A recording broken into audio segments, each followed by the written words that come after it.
A night of revelations. The city skyline glimmered under a velvet night sky, as the grand ballroom of the esteemed Astoria Hotel became a hub of glamour and purpose.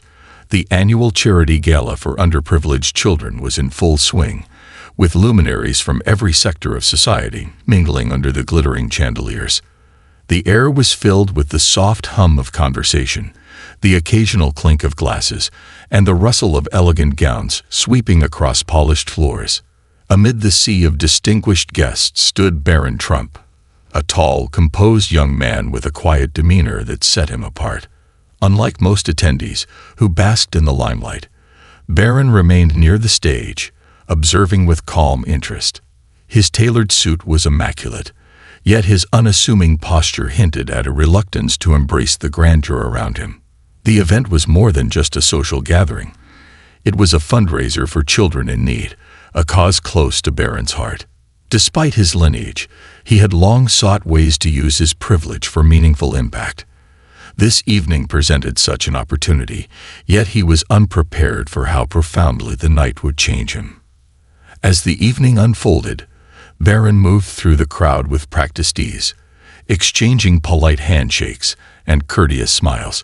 Guests approached him with a mix of curiosity and admiration, aware of his unique position in life. Yet he noticed how many focused on his name rather than his actions, leaving him yearning for a connection that transcended his family legacy. Amid the polished crowd, a man stood out, unkempt, anxious, and clutching a piece of paper as if it were a lifeline. His suit, though formal, was wrinkled and ill-fitting, and his presence seemed an anomaly among the opulence. Barron noticed him immediately, drawn by the raw emotion etched on the man's face. With a genuine smile, Barron approached the man and extended his hand.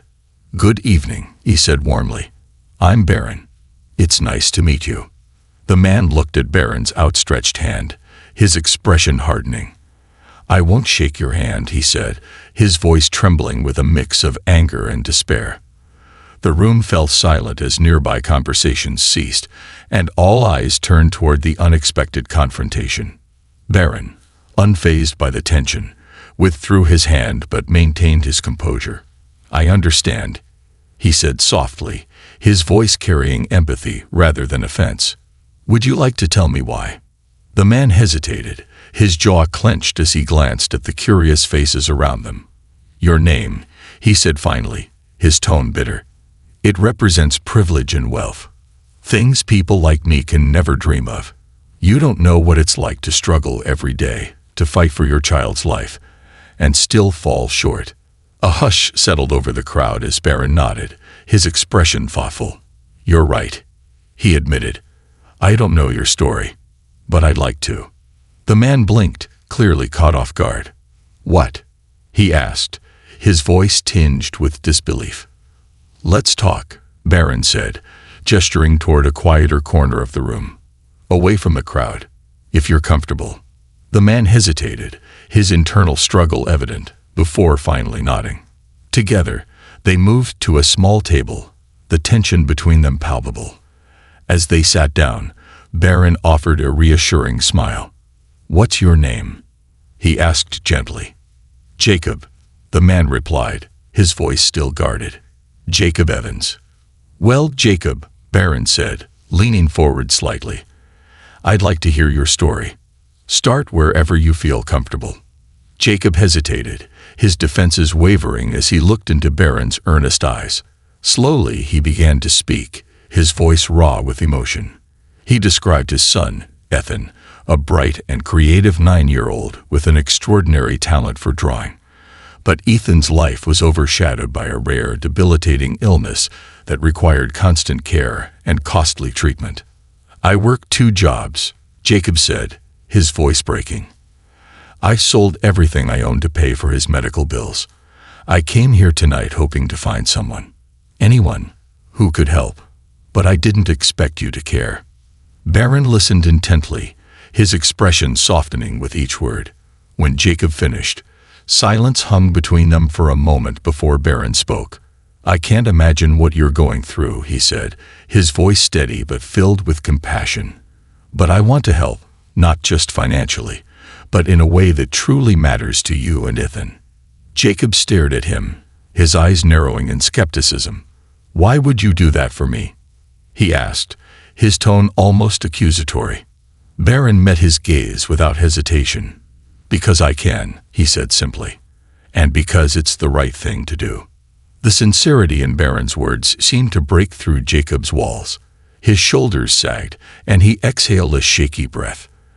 "I don't know what to say," he admitted. "You don't have to say anything," Barron replied with a gentle smile. "Just let me help." As the night progressed, the weight of their conversation lingered with Barron. Long after the gala ended, he found himself unable to stop thinking about Jacob and Ethan. Their story had struck a chord, stirring a sense of purpose that went beyond the glittering ballrooms and staged events he often found himself in. The next morning, Barron called his personal assistant, Clara. "I need you to find the best specialists for a young boy named Ethan Evans," he said, his tone firm with determination, "and arrange for me to visit their home. No cameras, no press. This is personal." Clara raised an eyebrow, but didn't question him. "Are you sure?" she asked. "This could be a great PR opportunity." Barron shook his head. "This isn't about me, Clara. It's about them." As he hung up the phone, Barron felt a renewed sense of purpose. For the first time in a long while, he knew exactly what he needed to do, and it had nothing to do with his last name. A quiet visit, a bold beginning. Days after the gala, Barron Trump found himself stepping out of a sleek black SUV in a modest neighborhood on the outskirts of the city.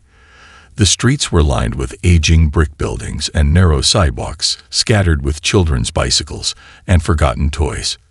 The winter air was crisp, carrying with it a silence that felt oddly comforting compared to the ceaseless buzz of Manhattan.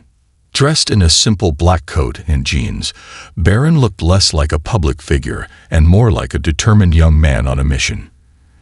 In his hands, he carried a large box filled with art supplies, colored pencils, sketch pads, paints, and brushes. His driver, accustomed to high-profile events, had raised an eyebrow when he saw Barron carrying the box himself, but Barron dismissed the offer of help. This wasn't a show. It was personal. Standing in front of Jacob Evans' small apartment, Barron took a moment to steady himself. He wasn't nervous, but he felt the weight of what he was about to do. He knocked gently, and a few moments later, the door creaked open.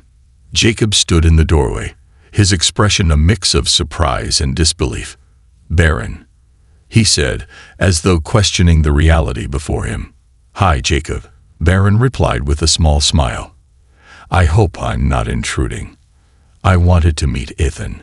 Jacob hesitated, glancing back into the apartment, where the muffled sound of a cartoon played in the background. He's inside," he stammered. "I didn't expect." "I know," Barron interrupted gently, "but I'm here because I meant what I said. Can I come in?" After a moment's pause, Jacob stepped aside, allowing Barron to enter. The apartment was modest but warm, filled with signs of Ethan's presence. Crayon drawings were pinned to the walls, and a small table in the corner held a messy stack of papers and colored pencils. It wasn't much, but it spoke volumes about the love that lived there. "Ethan," Jacob called softly, his voice betraying a rare note of excitement. "There's someone here to see you."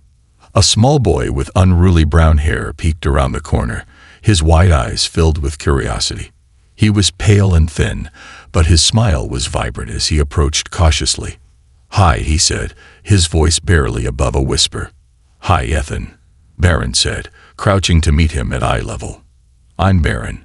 Your dad told me you love to draw."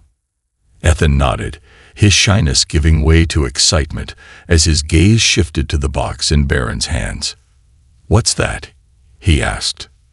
"These are for you," Barron said, placing the box on the floor and opening it. Ethan's eyes lit up as he saw the treasure trove of art supplies. "I thought you might need some new tools to keep creating your masterpieces." Ethan's small hands hovered over the supplies, almost hesitant to touch them. "For me?" he asked in awe. "All yours," Barron assured him. But only if you promise to show me some of your work." Ethan didn't need more encouragement. He dashed to the corner of the room and returned with a stack of drawings, each one brimming with imagination. There were colorful landscapes, fantastical creatures, and portraits of people with kind smiles. Barron took his time looking through each one, offering genuine praise for Ethan's talent. "These are amazing," Barron said, holding up a drawing of a dragon perched on a castle. "You have an incredible gift, Ethan." Jacob watched from the kitchen, his heart heavy with emotion. For years, he had felt invisible, struggling to keep his son's dreams alive, while the world seemed indifferent. Seeing Ethan smile so freely brought tears to his eyes. As the afternoon wore on, Barron stayed, listening to Ethan describe his artwork and sharing stories of his favorite cartoons and books. When it was time to leave, Barron stood and turned to Jacob. "I'll be in touch," he said. "Ethan deserves every chance to follow his dreams, and I'm going to make sure he gets them." Jacob didn't know what to say. His throat tightened as he managed to choke. "Thank you." Barron nodded and left, but his visit was only the beginning. Over the next few weeks, Barron dedicated himself to helping Jacob and Ethan in every way he could. He called in favors from top specialists and personally funded Ethan's initial medical consultations. The boy was soon enrolled in an art program designed for young talents, where he met professional artists who nurtured his skills. Barron also spent more time with the family, visiting their apartment regularly. During one visit, he brought a small potted tree, explaining, "This is for Ethan. He can watch it grow just like his dreams." Ethan took to the tree immediately, drawing it in every stage of its growth. For the first time in years, he and Jacob felt hope blooming alongside the sapling. But Barron's efforts weren't limited to this one family. He began to realize that Jacob's story was not unique. Countless families faced similar struggles, silenced by financial hardship and a lack of resources. Barron decided it wasn't enough to help Ethan. He wanted to create lasting change. One evening, he called his assistant Clara again. "I want to start a foundation," he said, "something that can help families like Jacob's on a larger scale." Clara, as always, raised a practical question. "How do you plan to fund this? Even with your resources, this could be challenging." "We'll start small," Barron replied, "but I'm willing to invest whatever it takes. And I'm sure others will want to contribute once they see what we're doing." He began drafting plans for the foundation, focusing on providing not only financial aid, but also access to education, healthcare, and mentorship programs. He named it the Beacon Initiative, symbolizing hope and guidance for those in the darkest times. As the foundation took shape, Barron made a point to keep Jacob and Ethan involved. "You inspired this," he told Jacob one afternoon. "Your courage and Ethan's talent reminded me of what really matters." Jacob, once skeptical of Barron's motives, now regarded him as a true friend and ally.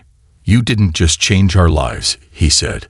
"You showed me that there's still good in the world." For Barron, those words were the greatest reward. He had set out to help one family, but now he was building something far greater, a legacy not of privilege, but of purpose. The ripple effect. As the Beacon Initiative began to take shape, Barron Trump poured himself into its development. The name was more than symbolic. It reflected his vision to be a guiding light for families who found themselves in the shadows of despair. This was no mere vanity project or fleeting gesture. Barron envisioned a self-sustaining organization that provided holistic support, healthcare, education, financial relief, and access to networks that could transform lives. It wasn't about charity, it was about empowerment. A turning point. Barron's apartment in Manhattan had turned into an impromptu command center. Papers cluttered his usually immaculate coffee table, and his laptop displayed a growing spreadsheet of potential collaborators, from doctors to artists, educators to philanthropists. Clara, his assistant, had taken on a more prominent role, coordinating logistics and managing the deluge of inquiries from people inspired by the initiative. "You're gaining traction," Clara said one evening, holding up her tablet. Social media's buzzing about the anonymous donor who covered Ethan Evans' medical bills and launched this initiative. Barron frowned slightly. "It's not about me," he said, flipping through a draft of the foundation's mission statement. "Make sure the focus stays on the families we're helping." Clara raised an eyebrow, but nodded. "Got it. By the way, we've received over 100 inquiries from families needing assistance. You'll need a team to vet and manage these cases." Barron sighed, leaning back in his chair. "I'll handle as many as I can personally until we scale up. Start compiling the stories that need immediate attention." As he read through the submissions that night, one story caught his eye. A widowed mother of 3 had written about her struggles to provide for her children after losing her job due to illness. Her oldest daughter, a gifted violinist, had to drop out of music school because they couldn't afford the fees. Barron felt a pang of empathy. "Clara," he called out, "reach out to this family. Arrange a meeting. And find out how we can get that girl back into music school." Meeting the Maddox family. A week later, Barron found himself in another modest home, this time in Queens. Maria Maddox, a soft-spoken woman with tired eyes, but a determined spirit, welcomed him into her small living room.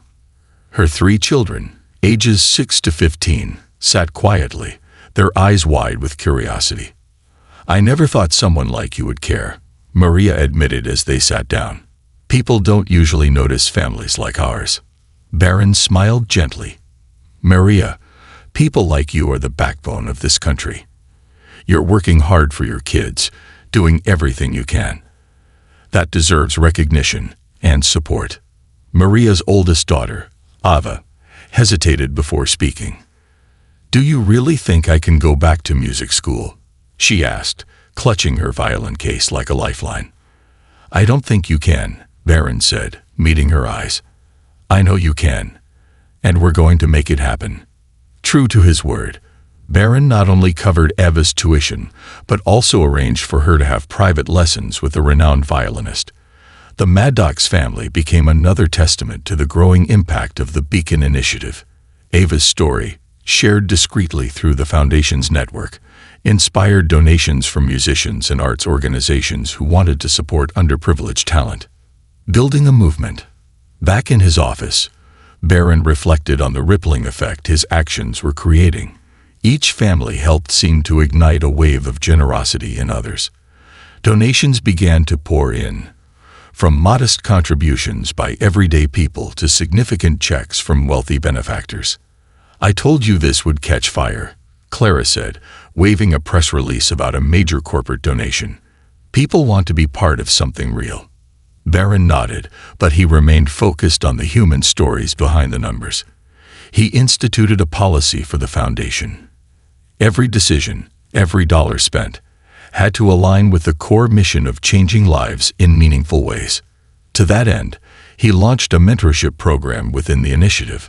It paired families with professionals who could offer guidance beyond financial aid, career advice, educational planning, and emotional support. "We're not just giving handouts," Barron explained to his team. "We're giving people the tools to build better futures." The quiet hero. Despite the growing public attention, Barron shunned the spotlight. At events and fundraisers, he often stayed in the background, letting families like Jacob and Maria share their stories. He wanted the Beacon Initiative to be about the people it served, not about him. Jacob, who had become an unofficial ambassador for the foundation, often spoke at these events. "When I met Barron," he said at one fundraiser, "I was angry. I thought he couldn't possibly understand my struggles, but he proved me wrong. He didn't just give us help, he gave us hope, and that hope changed everything." Jacob's words resonated deeply with attendees, many of whom pledged to support the foundation. Yet Barron remained humble, often deflecting praise. "This isn't about me," he would say. "It's about all of us coming together to make a difference." The unexpected challenge. One evening, as Barron reviewed the foundation's progress, Clara burst into his office, her face pale.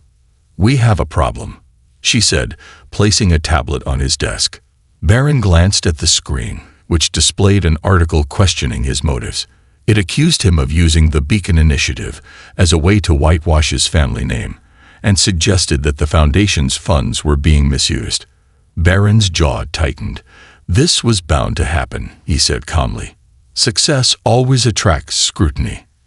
Clara looked concerned. "How do you want to handle this?" "By staying true to our mission," Barron replied. "We don't need to defend ourselves. Our actions will speak louder than any article." But privately, Barron felt the weight of the accusations. He worried that the negative press might overshadow the good the foundation was doing. Determined to protect its integrity, he commissioned a third-party audit to ensure full transparency and personally reached out to donors, reassuring them of the foundation's commitment to accountability. The audit results, released publicly, silenced critics. Not only was every dollar accounted for, but the report also highlighted the foundation's impressive efficiency in delivering aid. Donations surged in response, proving that the truth would always prevail. A movement grows. The controversy, rather than hindering the Beacon Initiative, galvanized its supporters. Families who had benefited from the foundation's work began sharing their stories online, creating a groundswell of grassroots advocacy. From rural communities to urban centers, people rallied around the cause, inspired by the idea that ordinary lives could be transformed through collective action. As the initiative grew, Barron realized that it was becoming something far bigger than himself. "This isn't just a foundation anymore," he told Clara during a late-night strategy session. "It's a movement." And he was right. What had started as one man's determination to help a single family had blossomed into a beacon of hope for countless others, proving that compassion and action could create ripples that change the world. The foundation faces the world. The buzz surrounding the Beacon Initiative was no longer confined to whispered praise in philanthropic circles. It had captured the public's imagination, becoming a symbol of what compassionate leadership could achieve. Stories of the families helped by the foundation, like the Evans and Maddox families, began circulating widely, spreading a message of hope that resonated deeply in a world often marred by cynicism. Despite the growing recognition, Barron Trump was determined to keep the focus squarely on the initiative's mission. However, he also recognized that with its rapid expansion came challenges, some of which threatened to derail its momentum. The call that changed everything. One chilly morning, Barron was sitting in his sunlit office, poring over updates on the initiative's outreach programs. His phone buzzed, and Clara's voice came through the intercom. "Barron, there's someone on the line you need to speak with. It's urgent." Barron frowned slightly. "Put them through." The voice on the other end belonged to a woman named Nora Blake, a teacher from a small town in Ohio. She was trembling as she explained her situation. "I've been following the Beacon Initiative," she began. "I'm not calling for myself, but for my student Maya. She's 12 and brilliant, one of the brightest minds I've ever seen. But her family, they're in bad shape." Barron listened intently as Nora described Maya's circumstances. Her father had passed away, and her mother was working 3 jobs to keep food on the table. Despite her challenges, Maya had a knack for science, building intricate models from scraps she scavenged from her neighborhood. "She dreams of being an engineer," Nora said, her voice cracking. "But I'm afraid her circumstances will bury that dream before it has a chance to grow." Without hesitation, Barron promised, "We'll look into it. Thank you for reaching out." The trip to Ohio. True to his word, Barron didn't delegate this case to his team. Within days, he flew to Ohio to meet Maya and her family personally. Clara had tried to persuade him to send someone else, citing the foundation's growing workload, but Barron remained firm. "This is why I started the Beacon Initiative," he said. "To connect with people, not hide behind a desk." When Barron arrived in the small, worn-down town, he found Maya and her mother, Lisa, in a cramped but tidy apartment. The walls were bare except for a single shelf cluttered with Maya's makeshift inventions, a solder-powered fan, a rudimentary robot, and a model of a suspension bridge made entirely from toothpicks and glue. "Did you build all of these?" Barron asked Maya, crouching to inspect the creations. Maya nodded shyly, her large brown eyes studying him cautiously. "I like figuring out how things work," she said softly. "It's fun." Lisa, a tired but resolute woman, explained their situation. "Maya's gifted," she said, pride tinged with sorrow. "But there's no money for special programs, and I can't even afford the materials she needs to keep learning." Barron smiled at Maya. "What if I told you that we're going to make sure you have everything you need to keep building your dreams?" Maya's eyes widened. "You would do that? For me?" "Absolutely," Barron said. "But there's one condition. You have to promise me you'll never stop being curious." Tears welled in Lisa's eyes as she realized the weight of Barron's words. For the first time in years, she saw a future for her daughter that wasn't confined by poverty. From individual stories to systemic change. After his visit to Ohio, Barron returned to New York with a renewed sense of purpose. Maya's story had reinforced what he already knew. Helping individual families was vital, but addressing the systemic barriers that held them back was equally important. In a high-level meeting with his team, Barron proposed a bold new direction for the Beacon Initiative. "We've done incredible work one family at a time," he began, "but we need to think bigger. What if we could create programs that lift entire communities?" The idea was ambitious, but the team was inspired. Over the following months, they developed initiatives aimed at addressing root causes of poverty and inequality. These included community hubs, centers offering free tutoring, career counseling, and mental health services, scholarship funds, partnerships with schools and universities to provide full scholarships for talented students like Maya, skill development programs, vocational training for parents struggling to find stable employment. A tipping point. As the foundation expanded, its work attracted the attention of world leaders, activists, and media outlets. Invitations poured in for Barron to speak at international forums and high-profile events. While he accepted a few, he remained careful to avoid overshadowing the initiative itself. One evening, as Barron prepared for an upcoming speech at the United Nations, Clara entered his office with a worried expression. "There's something you should see," she said, handing him a tablet. The screen displayed a scathing article accusing the Beacon Initiative of being a tool for personal glorification. The piece cited anonymous sources claiming that Barron's involvement was a strategic move to bolster his family's reputation. Barron's jaw tightened. "We've faced criticism before," he said, though his voice betrayed a hint of frustration. "This one's different," Clara said. "It's gaining traction." Barron leaned back in his chair, thinking carefully. Finally, he said, "Schedule a press conference. I'll address this head-on." Standing firm. The press conference, held in the Foundation's modest headquarters, was packed with reporters eager for a sensational story. Barron, dressed simply in a blazer and jeans, approached the podium with calm determination. "Let me make one thing clear," he began. "The Beacon Initiative isn't about me or my family.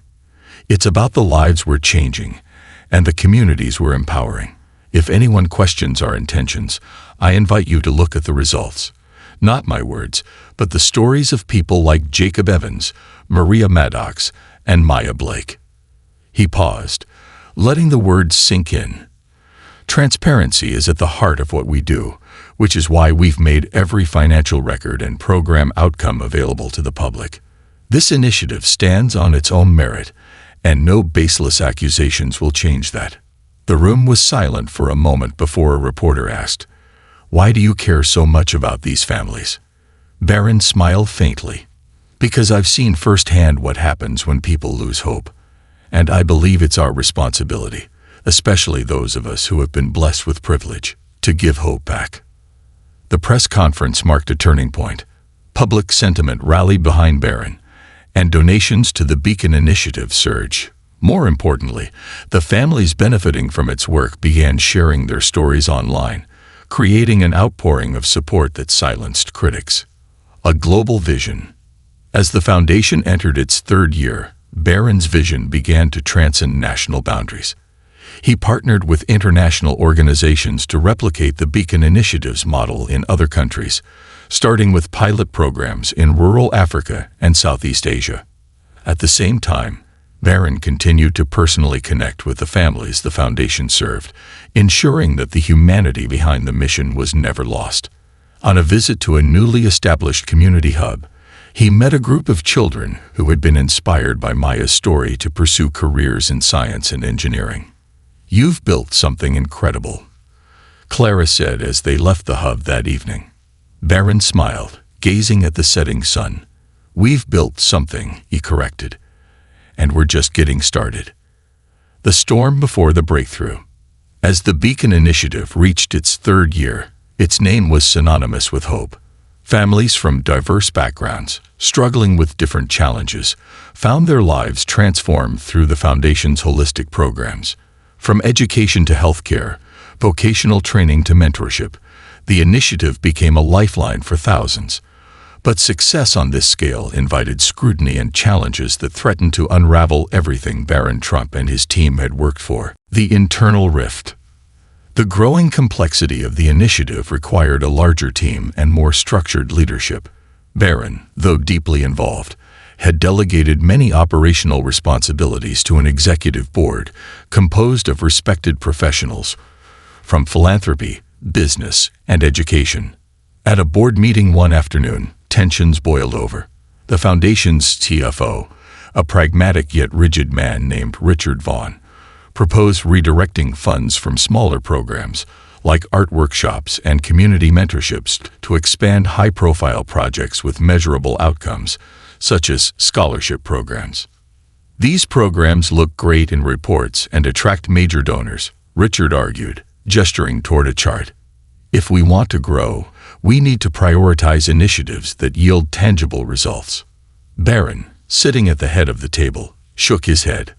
"Those smaller programs are the heart of what we do. They're what make the Beacon Initiative different. We don't just address numbers. We address people." Richard leaned forward, his tone edged with frustration. "With all due respect, Barron, we're at a tipping point. Scaling this foundation means making sacrifices. We can't do everything." The room fell silent as Barron weighed his response. Finally, he said, "We're not here to play by the same rules as everyone else. If we start sacrificing the heart of our mission for numbers, we've already lost." The board remained divided, and though Barron's vision prevailed, the rift highlighted a growing tension between the initiative's rapid expansion and its foundational values. A crisis of trust. Just as the internal disagreements were simmering, an external crisis struck. A whistleblower report surfaced, accusing the Beacon Initiative of financial mismanagement. Though the accusations were baseless, they garnered significant media attention, fueled by the Foundation's high-profile nature and Barron's family name. Headlines ranged from skeptical to outright damning. "Beacon or Mirage? Inside Barron Trump's charitable empire." Questions arise about Beacon Initiative's transparency. Barron, despite his calm exterior, felt the weight of the scrutiny. Clara found him late one night in his office, surrounded by folders and financial records. "We've already had 2 audits confirm everything's above board," she reminded him gently. "You don't have to prove anything to anyone." "I do," Barron replied, his voice firm but weary. "Not to the media, but to the families we're helping. They trusted us. I won't let anyone take that away." He commissioned another independent audit, inviting the media and external watchdogs to oversee the process. Meanwhile, the Foundation doubled down on its work, ensuring that no family under its care felt the ripple effects of the scandal. Rallying the families. While the accusations cast a shadow over the initiative, the families it had helped began rallying in its defense. Jacob Evans, one of the first beneficiaries, spearheaded a grassroots campaign called "We Are the Beacon." Through social media, videos, and public gatherings, families shared their stories, showcasing the tangible impact the Foundation had made in their lives. At a press conference organized by the campaign, Jacob stood alongside Maria Maddox, Ava, and Maya's mother, Lisa. "This isn't about spreadsheets or headlines," Jacob said, his voice steady but impassioned. "It's about children who have a chance to dream again because of the Beacon Initiative. It's about families like mine who were drowning but found a lifeline." The stories spread like wildfire, turning public sentiment in the Foundation's favor.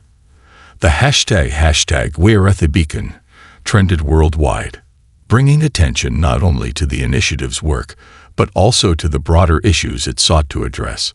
A moment of reckoning. The independent audit results came back spotless, as expected.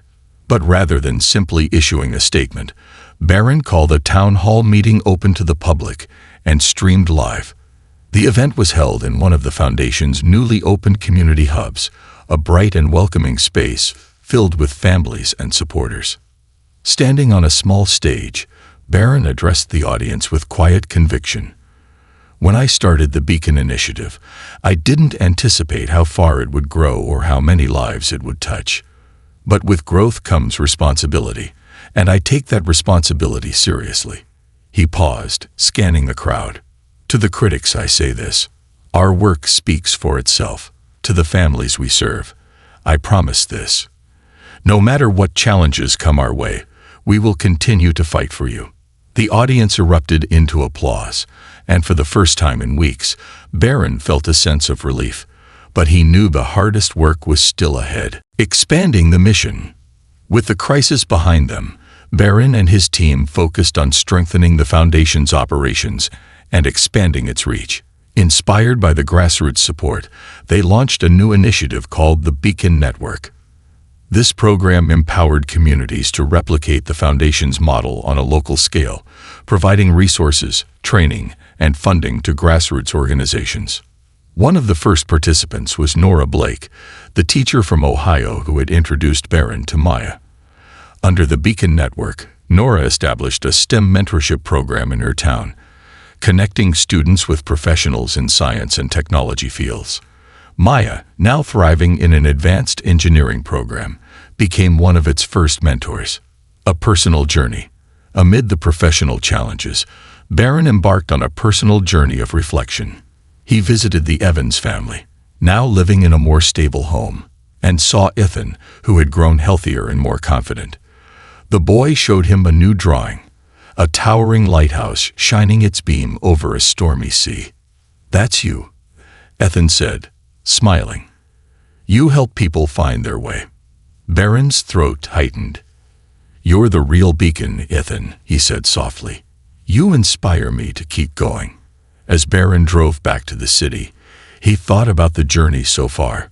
What had started as an act of compassion had become a movement, and with it came challenges he hadn't anticipated. But moments like these reminded him why he couldn't stop. Looking to the future, by the end of the year, the Beacon Initiative had not only recovered from its challenges, but emerged stronger. Its programs spanned multiple countries, its impact amplified by a network of passionate supporters. But Barron's vision remained grounded in the personal connections that had defined the initiative from the start. At the annual gala, now a celebration of the initiative's milestones, Barron took the stage to deliver the closing remarks. "This isn't just about the families we've helped or the programs we've built," he said. "It's about what happens when we choose to see each other, not as numbers or headlines, but as human beings with stories worth hearing." The crowd rose in applause, but Barron's gaze rested on Jacob, Maria, Maya, and the countless others who had inspired him along the way. They were his reminder that the most meaningful change didn't come from power or privilege, but from the simple act of caring. And with that thought, Barron looked to the future, not with fear of the challenges ahead, but with hope for the lives yet to be transformed.